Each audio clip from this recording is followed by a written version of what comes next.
Эми суунун башында туруп суу жок. Бул бизге кечилгис нерсе да.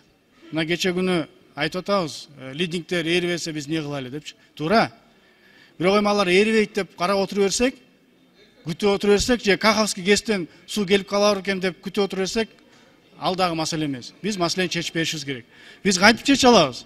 Кантип чече алабыз? Биз кантип жардам бере алабыз?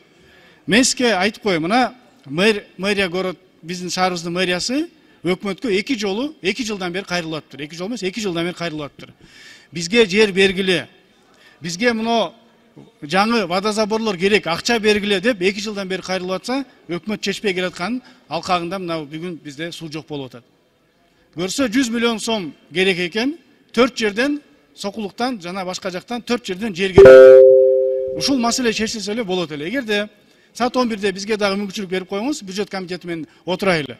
Биз мына кече күнү 10 миллиард сомду капиталовканияга бекитип бердик.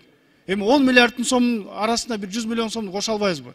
Кошуп берели, чечип берели, өлдүрүп берели, биздин дагы мына салымыбыз болсун. Анткени биз элдин атынан биз гана чече алабыз. Анан мэрия чече албай атса, колунан келбей атса, өкмөт кылбай атса, ким кылыш керек? Биз киришпесек болбой калды. Ошон үчүн мен ойлоп атам, Нурбек Өмүрбекович, бизге дагы Танапистин алкагында бюджет комитетинин отурумундагы эске алып жана ошондой эле тапшырмалар берип коюңузду суранам.